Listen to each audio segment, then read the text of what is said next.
आजच्या अत्यंत महत्त्वपूर्ण या कार्यक्रमाला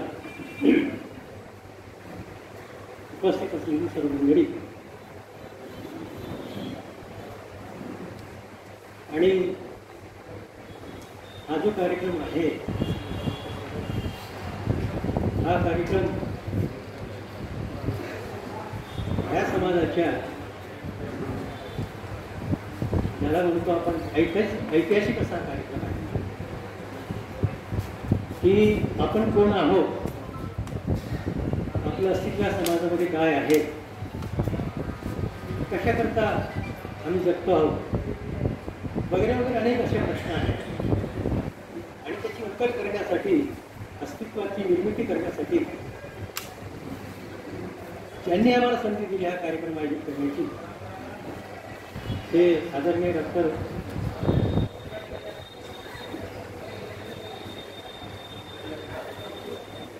साहेबांचं नाव घेण्यापूर्वी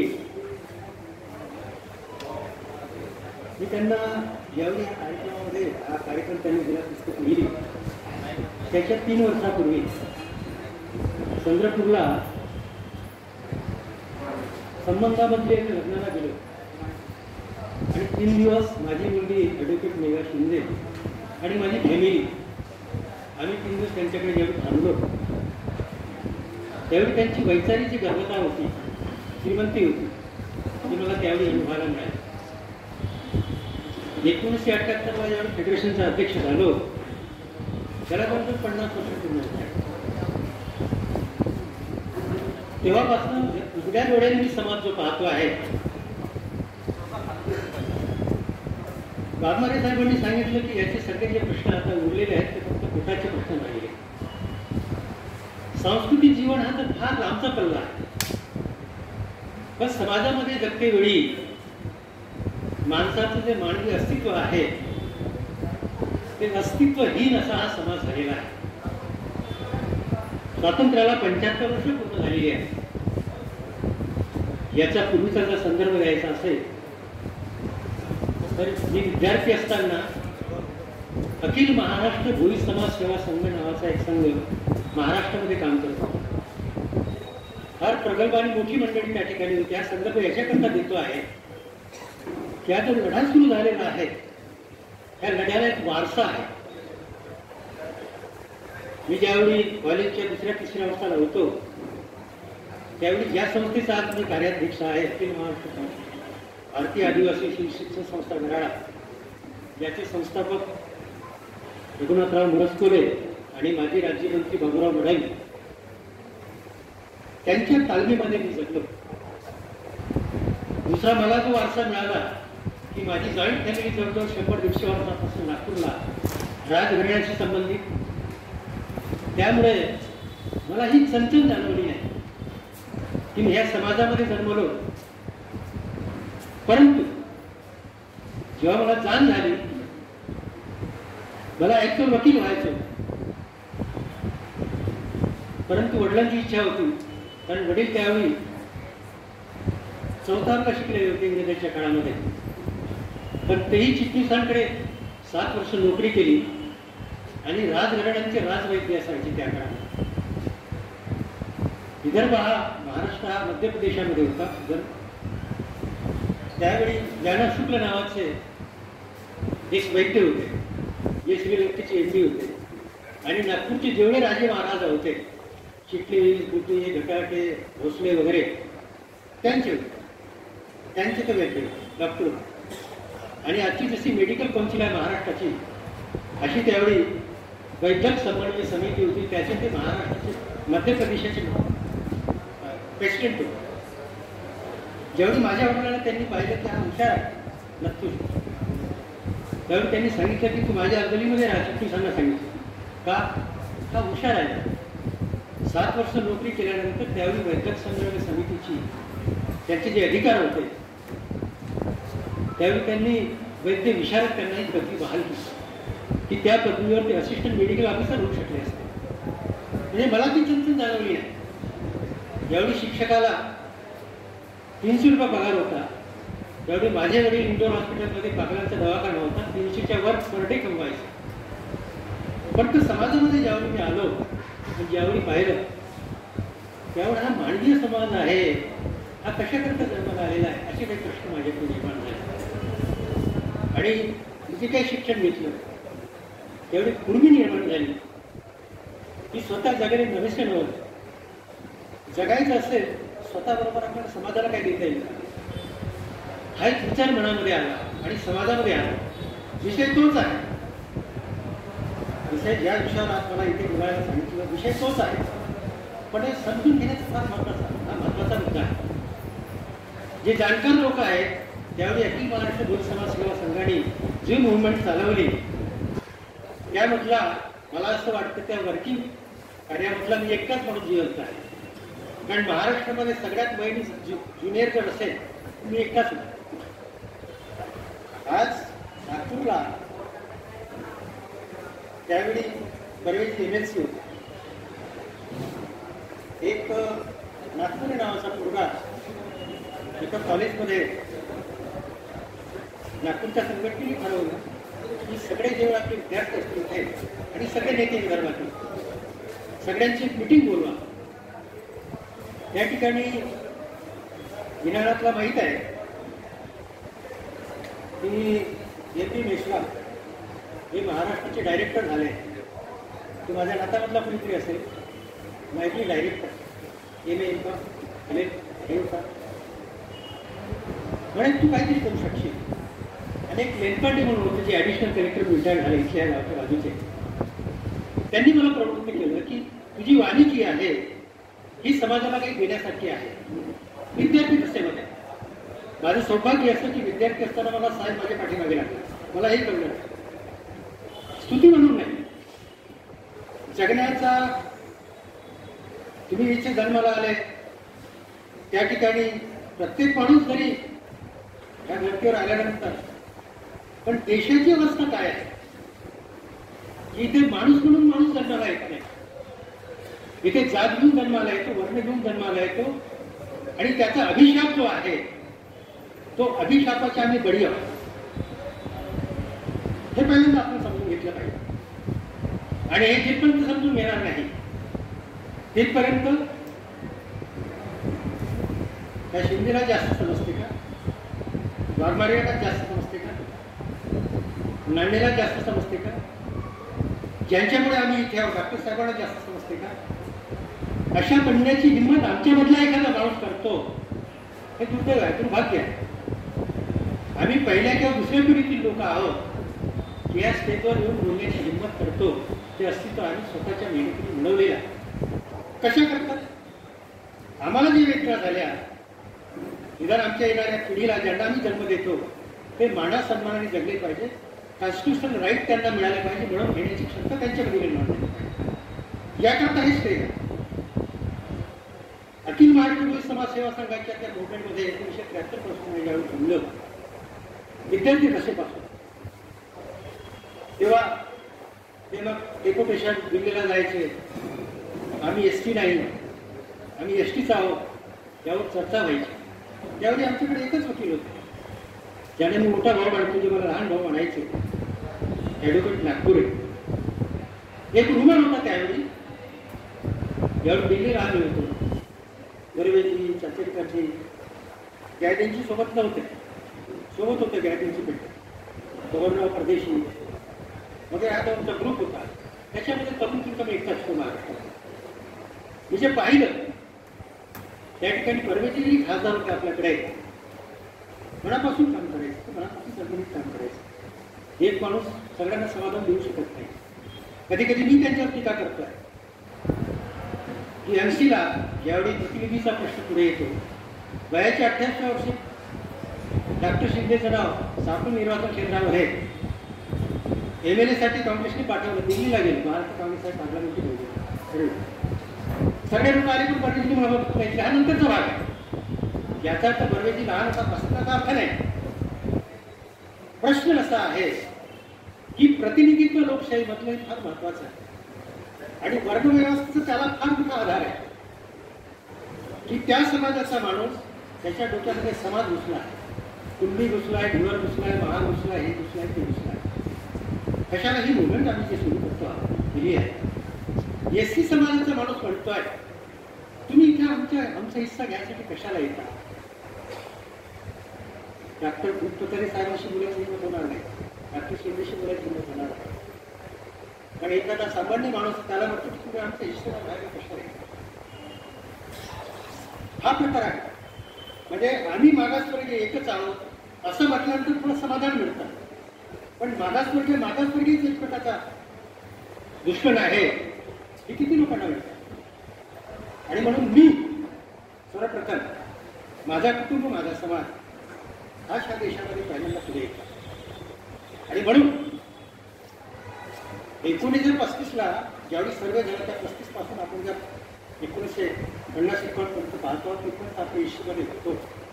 पहिल्या पावलामध्ये डॉक्टर साहेबांनी घेतलेली लिहिलेली पुस्तक आहे. समाजाला मी आवाहन करतोय प्रत्येक घरी ही पुस्तक असली पाहिजे. वाचाल तर वाचा. त्यानंतर तुमचे डोळे वरती शाळेमध्ये जायची गरज पडणार नाही. अशिक्षित असेल तुमचा मुलगा तुम्हाला समजावून देईल त्या पुस्तकाला. आणि या अखिल महाराष्ट्र मूळ समाज सेवा संघाच्या विषयामध्ये ज्यावेळी आम्ही लढलो त्यावेळी मला त्याच वेळी कळलं. मी यांना म्हणालो ॲडव्होकेट नागपूरेंना की मी असं ऐकतो आहे की आम्हाला एसटीमध्ये टाकलं होतं पण 2 दिवसानंतर आम्हाला काढलं. हे रुमर माझ्या कानावर ज्यावेळी आलं म्हटलं असं होते का हे समजून घ्या, प्रोसेस कशी आहे.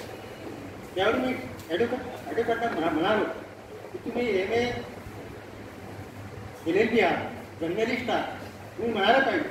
नाही मी म्हणेन ते तुम्ही ऐकतील का म्हटलंय का मला पटत नाही. नानासाहेब आज जगामध्ये नाही आहे, आमच्या वहिनी आहे ज्यांनी माझं लग्न केलं. डॉक्टर साहेब म्हणतात ते ऐकून द्या पण त्यांच्यापुढे बोलायची कोणाची हिंमत नव्हती. हा तो विषय आहे. आम्ही लढलो. प्रोसेस कशी आहे की महाराष्ट्र शासन मग त्याला ट्रीटमेंट करेल. भारत सरकारचे अनेक डिपार्टमेंट्स आहेत, 5-7 डिपार्टमेंट, होम डिपार्टमेंट, हे ते. आणि त्याच्यानंतर मंत्रिमंडळाने सेंट्रल गव्हर्नमेंटच्या ते पास करेल आणि फायनल व्हायसाठी राष्ट्रपतीकडे ती सही झाली. आणि एवढी प्रोसेस झाल्यानंतर तुम्हाला 2 दिवसात तुम्ही काढून देईल का? हा रुमर त्यावेळी होता. याच्याकरता मी सांगतो आहे की नेत्यांचा ग्रुप त्याच्यामध्ये असलेले सहकारी जे आहे ते टोटली पॉझिटिव्ह असतं. फार महत्वाचं रुमर उठवणारे लोक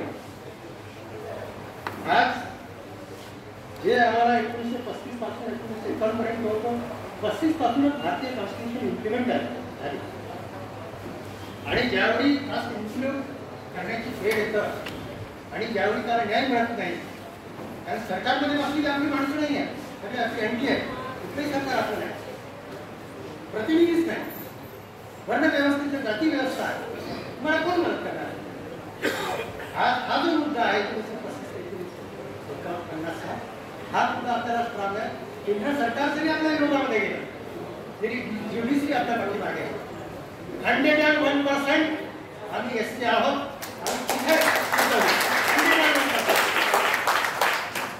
माझ्या आयुष्यामध्ये ज्यावेळी कळलं त्यावेळी मित्राला मी रेल्वेकडे त्याला जज केलं. गेंजीने विचार झाला. त्यांनी सांगितलं की वेगाला आपल्याला रेल्वे करायचं, त्यांनी पाठवलं. 50 वर्षापासून जज आणि वकिलासोबत रात्रंदिवस राहणारा माणूस तुमच्याकडे होता. आज दिल्लीचे जे मुख्यमंत्री आहेत त्यांना बेल मिळालीच नाही, नसती बेल मिळाली. केंद्र सरकार विरोधात, टोटल प्रशासन विरोधात. आणि चीफ जस्टिस त्या ठिकाणी माननीय प्रवृत्त असलेला आहे. त्यांनी सांगितलं इलेक्शन आहे, एका पार्टीचा अध्यक्ष आहे, त्याचा अधिकार आहे, जरी नियम नसेल तरी त्याला ते दिलं पाहिजे. त्यांनी त्याला 1 तारखेपर्यंतची वेळ दिली. असे किती जजेस तुमच्या बरोबर आहेत, किती प्रशासक अधिकारी तुमच्या बरोबर आहेत, किती नियमाला सोडून मान्य दृष्टीने विचार करणारे व्यक्ती बरोबर आहे. आणि म्हणून सर्वप्रथम हा समाज जिथपर्यंत एक संघ नाही तिथपर्यंत तुम्ही कुठलीही बाब आपल्या हाताची मिळू शकता. जरी कॉन्स्टिट्यूशनल राईट तुम्हाला असतील, लोकशाहीमध्ये जगतात, आपण विसरून जा, राजेशाही नाही. हा जो विषय आहे हा विषय फायदा झालेला आहे असं मी समजतो. एक संघाने काम करायचं, एकमेव काम करायचं, एकमेव आहे. इथे फार बाजूला आहे, पण कायदा तुमच्या बाजूला आहे.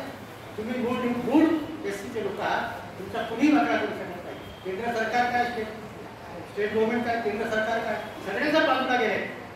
न्यायविधी तुमच्या बाजूला डोक्यातून काढून टाका. एसटी तुम्ही कधीच होऊ शकणार नाही. एसटीचा मुद्दा त्याच्यावर म्हणाल होतो. एक उमर घ्या. बरोबरची कधी कधी माझ्यावर नाराज व्हायची.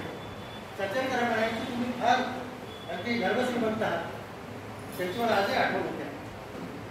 कुणीही जिवंत नाही महाराष्ट्रामधला त्या मुवमेंटमधला. एक तरुण तुमचा 27-28 वर्षांमध्ये टाकण्याला गेला. त्यावेळी मला विदर्भाचा युवक संघटनेचा या संपूर्ण लोकांनी अध्यक्ष केला.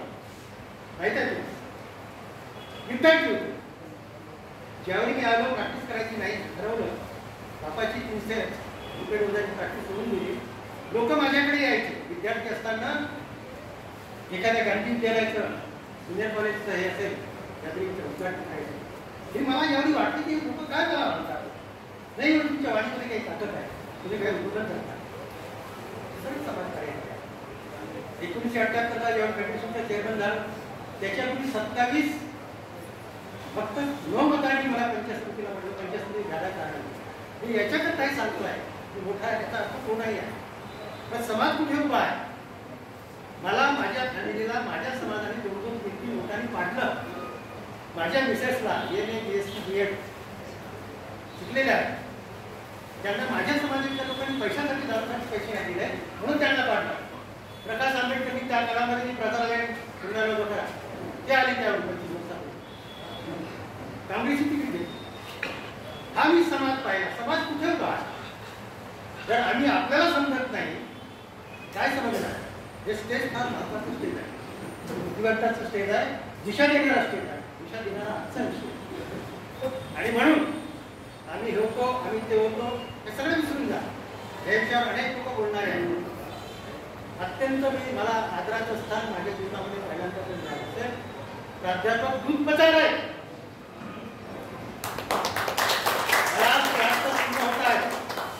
मध्ये करताय. आज एक 50 वर्षापूर्वी माझ्यामध्ये आहे. माझ्यामधला पवित्रपणा जो आहे, वैचारिक पवित्रपणा, तो मला सदैवपणा देतो. हे एकच जर मुद्दा तुम्ही समजून घेतला, आमचा भरा फक्त आम्हीच करू शकतो. बर्वेली जरी मला त्यावेळी साथ दिली नसेल तरी बर्वेलींनी केलेल्या कामाचा आढावाचा मी काही दिवशी टाकणार नाही, तोडला. त्याची मेहनत होती. कुणीतरी समाजाचा माणूस होता, काँग्रेसमधला एक प्रश्न माणूस होता त्या काळामध्ये. याचं नाव नरेंद्र टिटके. बर्वेजी झाले नसते ते असं मला सांगायला पाहिजे. त्यावेळी चाचेकरांचे पहिले नेते होते. चाचेकर साताराला शिकले होते, बर्वेजी इंद्रा होते.